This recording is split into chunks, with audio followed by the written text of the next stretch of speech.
নমস্কাৰ আপোনালোক সকলোকে পুনৰবাৰ স্বাগতম নস্মাই মছজিদ বন্ধুসকল বলকতে সামকাজি সন্ধিয়াৰ 7টা গুৰুত্বপূৰ্ণ খবৰ ৰাজ্যত পুনৰ ভয়ংকৰ গুলিয়াগুলি সন্দেহযুক্ত অগ্ৰপন্থীৰ সৈতে অসম আৰক্ষীৰ ভয়ংকৰ সংঘৰ্ষ আৰু এই সংঘৰ্ষৰ সময়ছোৱাত অসম আৰক্ষীৰ গুলিত মৃত্যু হৈছে 3 কেডাৰৰ আততাৰ সৈতে অসম আৰক্ষীৰ ভয়ংকৰ সংঘৰ্ষ আৰু এই ঘটনাত অসম আৰক্ষীৰ গুলিত নিহত হৈছে 3 আততাই কাছাৰৰ ভুৱন পাহাৰত প্ৰচণ্ড গুলিয়াগুলি অসম আৰক্ষীৰ সৈতে সন্দেহযুক্ত অগ্ৰপন্থীৰ অসম আৰক্ষীৰ 3 জন আহত হৈছে এই ঘটনাত প্ৰায় 1 ঘণ্টা ধৰি চলিছিল নিৰ্বিচাৰ গুলিয়াগুলি আৰু এই ঘটনাত নিহত আততাই পৰিচয় উদ্ধাৰ কৰা হৈছে এটা আততাই মণিপুৰৰ বাসিন্দা বুলি জানিব পৰা গৈছে আৰু আন দুটা আততাই কাছাৰ জিলাৰ বাসিন্দা নিখাৰ ভাগত অসম আৰক্ষীয়ে চলাইছিল অভিযান অসম আৰক্ষীয়ে গ্ৰেপ্তাৰ কৰিছিল 3 কেডাৰক আৰু এই 3 কেডাৰক লগত লৈ অসম আৰক্ষীয়ে চলাইছিল অভিযান আৰু সেই সময়ত পাহাৰত লুকাই থকা আন আততাইয়ে অভিযানকাৰী দলৰ ওপৰত গুলীচালনা কৰে আৰু আৰক্ষীয়ে লৈ যোৱা 3 কেডাৰ এই ঘটনাত বা এই গুলিয়াগুলিত নিহত হয় আৰু অভিযানলৈ যোৱা আৰক্ষীৰ বাহনৰ ওপৰত চলাইছিল ভয়ংকৰ আক্ৰমণ এইবাৰ হাঁহি হেৰাইছে মোদী আৰু অমিত শাহৰ কিয়নো পুনৰ টকা বিচাৰি অমিত শাহৰ ওচৰত নিশা উপস্থিত হৈছে চন্দ্ৰবাবু নাইডু অন্ধ্ৰপ্ৰদেশৰ উন্নয়নৰ বাবে বাজেটত অতিৰিক্ত ধন লাগে চন্দ্ৰবাবু নাইডু যাৰ বাবে মাজনিশা হঠাৎ গৃহমন্ত্ৰী অমিত শাহক সাক্ষাৎ চন্দ্ৰবাবু নাইডু পুনৰ টকা বিচাৰি অমিত শাহৰ ওচৰত নিশা চন্দ্ৰবাবু নাইডু বাজেট দাখিলৰ পূৰ্বে উপস্থিত হল অমিত শাহৰ ওচৰত চন্দ্ৰবাবু নাইডু বাজেটত অন্ধ্ৰপ্ৰদেশৰ বাবে বৃদ্ধি কৰিব লাগিব পুঁজি মাজনিশা পুঁজি বৃদ্ধিৰ প্ৰস্তাৱ লৈ সাক্ষাৎ কৰিলে গৃহমন্ত্ৰী অমিত শাহক অন্ধ্ৰপ্ৰদেশৰ পুঁজি বৃদ্ধিৰ কথা আগন্তুক বাজেটত ঘোষণা কৰিব লাগিব এনডিএ চৰকাৰে সেয়েহে পুনৰ মঙলবাৰে অমিত শাহক সাক্ষাৎ কৰাক লৈ এতিয়া তীব্ৰ প্ৰতিক্ৰিয়া ৰাজনৈতিক মহলত গৃহমন্ত্ৰীৰ বাসগৃহত উপস্থিত হৈ ৰাজ্যখনৰ আৰ্থিক সংকটৰ বিষয়ে অৱগত কৰে চন্দ্ৰবাবু নাইডুৱে লগতে আজি কেন্দ্ৰীয় বিত্তমন্ত্ৰী নিৰ্মলা সীতাৰমণক সাক্ষাৎ কৰাৰ পূৰ্ণ সম্ভাৱনা আছে চন্দ্ৰবাবু নাইডুৱে আৰু অন্ধ্ৰপ্ৰদেশৰ আৰ্থিক সংকট আৰু বাজেট পুঁজি বৃদ্ধিৰ সন্দৰ্ভত আলোচনা কৰাৰ পূৰ্ণ সম্ভাৱনা আছে আৰু সম্ভৱ হলে প্ৰধানমন্ত্ৰী মোদীক সাক্ষাৎ কৰাৰ সম্ভাৱনা আছে চন্দ্ৰবাবু নাইডুৰ ওমানৰ উপকূলত ডুবিল তেলৰ টেংকাৰ নিৰুদ্দিষ্ট 13 জন ভাৰতীয় মঙলবাৰে ওমানৰ সামুদ্ৰিক নিৰাপত্তা কেন্দ্ৰই প্ৰকাশ কৰা তথ্য অনুসৰি 13 জন ভাৰতীয়কে ধৰি 16 জন ক্ৰু মেম্বাৰ কঢ়িয়াই এখন তেল টেংকাৰ ওমানৰ উপকূলত উলটি গৈছে ক্ৰু সদস্যসকল নিৰুদ্দিষ্ট হোৱাৰ লগতে তেওঁলোকক বিচাৰি উলিয়াবলৈ অনুসন্ধান আৰু উদ্ধাৰ অভিযান অব্যাহত আছে বৃহস্পতিবাৰে সংবাদ সংস্থাটোৱে টুইট কৰি কয় যে কমোৰছৰ পতাকা থকা তেল টেংকাৰ প্ৰেষ্টিজ ফেলকনৰ ক্ৰুত 13 জন ভাৰতীয় আৰু 3 জন শ্ৰীলংকাৰ লোক আছিল সোমবাৰে ওমানীৰ ডুকুম বন্দৰৰ সমীপৰ ৰাজ মাদ্ৰাকাৰ দক্ষিণ পূব দিশত 25 নটিকেল মাইল দূৰত্ব জাহাজখন উলটি পৰে এলএছইজিৰ জাহাজৰ তথ্য অনুসৰি টেংকাৰখন য়েমেনৰ এডেন বন্দৰলৈ গৈ আছিল ওমানৰ সামুদ্ৰিক নিৰাপত্তা কেন্দ্ৰই সংবাদ সংস্থা ৰয়টাৰক জনোৱা মতে তেল টেংকাৰখন উলটা হৈ আছে ইয়াৰ দ্বাৰা অৱশ্যে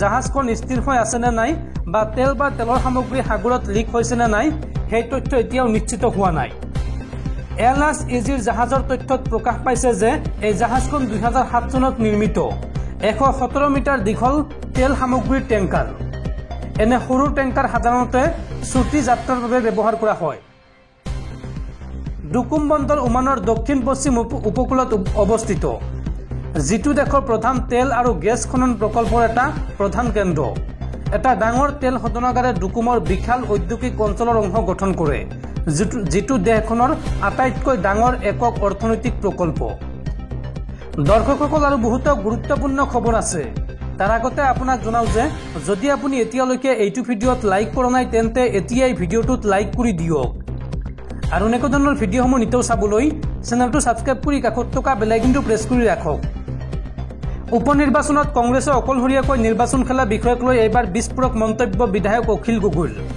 অখিল গগৈয়ে মন্তব্য কৰি কয় যে যদি কংগ্ৰেছৰ অহংকাৰ হৈছে তেন্তে এই অহংকাৰ কংগ্ৰেছৰ বাবে ভাল নহ'ব।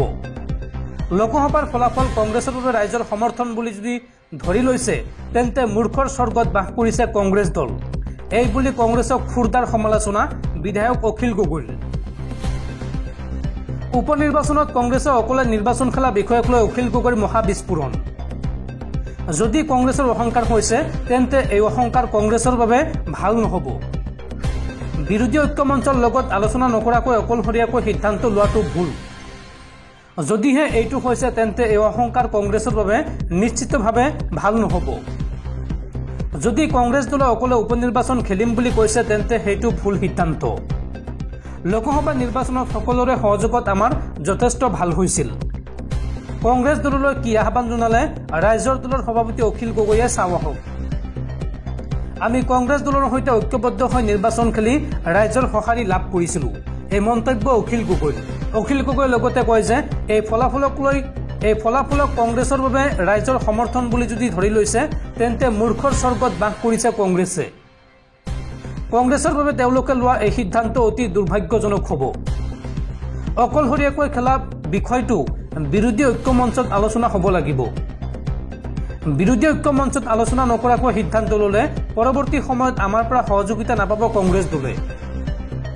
প্ৰয়োজন সাপেক্ষে আমিও আমাৰ স্থিতি স্পষ্ট কৰি ল'ম বুলি মন্তব্য বিধায়ক অখিল গগৈৰ। অখিল গগৈয়ে লগতে কয় যে কংগ্ৰেছ দলে অকলশৰীয়াকৈ উপনিৰ্বাচন খেলিম বুলি যদি কৈছে তেন্তে তেওঁলোকৰ অহংকাৰ হৈছে। অসমৰ ৰাইজে কংগ্ৰেছৰ অহংকাৰ কোনো কাৰণতে গ্ৰহণ নকৰিব আৰু কংগ্ৰেছৰ এনেধৰণৰ সিদ্ধান্তক আমি শক্তিশালী ৰূপে বিৰোধিতা কৰিম। এই মন্তব্য বিধায়ক অখিল গগৈৰ। অসম আৰক্ষীৰ আন এক বৃহৎ সফলতা। এইবাৰ আৰক্ষীৰ জালত ব্যৱসায়ী অশোক গোৱেলৰ হত্যাকাৰী। দেওবাৰে আগিয়াপথৰ কল্যাণপুৰত গোৱেলক হত্যা কৰিছিল ডকাইতে। শূন্য দূৰত্বৰ পৰা গুলীয়াই হত্যা কৰিছিল গোৱালপাৰাৰ ব্যৱসায়ীজনক। 4জনীয়া ডকাইতৰ দলটোৰ এটা ডকাইতক গ্ৰেপ্তাৰ আৰক্ষীৰ।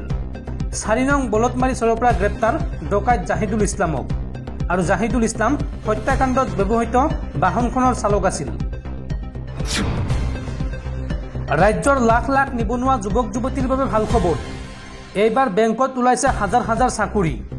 আজিয়েই কৰক আবেদন। দেশৰ বহুকেইটা আগশাৰীৰ বেংকত খালী হৈছে পদ। Punjab national bank, bank of Maharashtra আৰু ইণ্ডিয়ান বেংক, ইউকো বেংকত ওলাইছে চাকৰি। পাঞ্জাৱ নেশ্যনেল বেংকত 2700টা পদৰ বাবে হ'ব নিযুক্তি।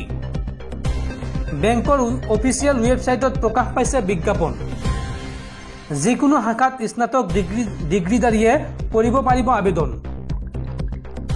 20 পৰা 28 বছৰ বয়সৰ ভিতৰত হ'ব লাগিব প্ৰাৰ্থী। আৰু লগতে বেংক অৱ মহাৰাষ্ট্ৰৰ নিযুক্তিৰ বাবে মুকলি কৰিছে 195টা পদ।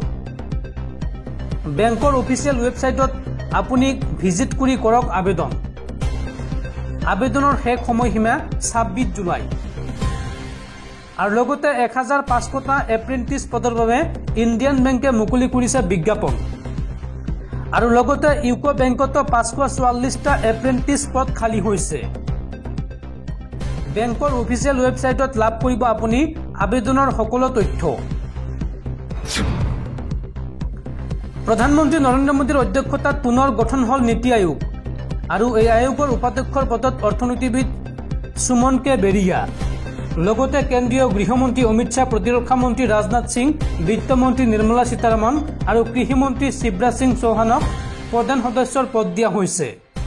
আৰু লগতে 11গৰাকী কেন্দ্ৰীয় মন্ত্ৰীক বিশেষ আমন্ত্ৰিত সদস্যৰ পদ দিয়া হৈছে। আৰু 4গৰাকী বিশিষ্ট ব্যক্তিক পূৰ্ণকালীন সদস্যৰ পদ দিয়া হৈছে এই আয়োগত। ধুবুৰীৰ বংগ সীমান্তত আলু ট্ৰাক প্ৰৱেশত বাধা। অসমত আলু ৰপ্তানিত বাধা পশ্চিমবংগৰ মুখ্যমন্ত্ৰী মমতা বেনাৰ্জীৰ। পশ্চিমবংগ সীমান্তত আবদ্ধ শহ আলুৰ ট্ৰাক। পশ্চিমবংগত পাচলিৰ মূল্য বৃদ্ধি ৰোধৰ দাবী জনতাৰ। আৰু তাৰ পিছতে পশ্চিমবংগৰ মুখ্যমন্ত্ৰীৰ নিৰ্দেশ, প্ৰথমে নিজৰ ৰাজ্যৰ চাহিদা পূৰণ কৰিব আৰু তাৰ পিছত আন ৰাজ্যৰ।